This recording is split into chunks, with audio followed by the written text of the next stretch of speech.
ఎప్పుడైనా బొగ్గుల పొయ్యిని చూసారా మీరు? బొగ్గుల పొయ్యి, బొగ్గులేసి దానిలో వాటిని వెలిగిస్తారు. వెలిగిన తర్వాత ఆ బొగ్గులన్నీ కలిసి నిప్పులుగా మారి మండడం ప్రారంభమవుతుంది. అది కంటిన్యూగా మండాలంటే ఏం చేయాలి? గాలి. కొంతమంది పెద్దదైతేనేమో ఒక విసనకర్ర తీసుకొని విసురుతుంటారు.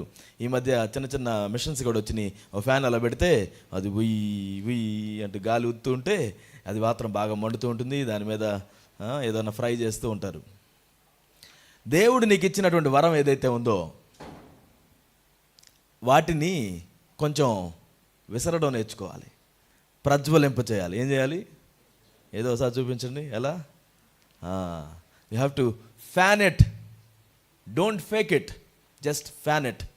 నీ జీవితంలో దేవుడు ఇచ్చినటువంటిది అది ఉంది, నాకు ఇది ఉంది, లేకపోతే అది చేయగలుగుతాను ఇది చేయగలుగుతాను కాదు, ఉన్నదాన్ని మండించడం నేర్చుకోండి.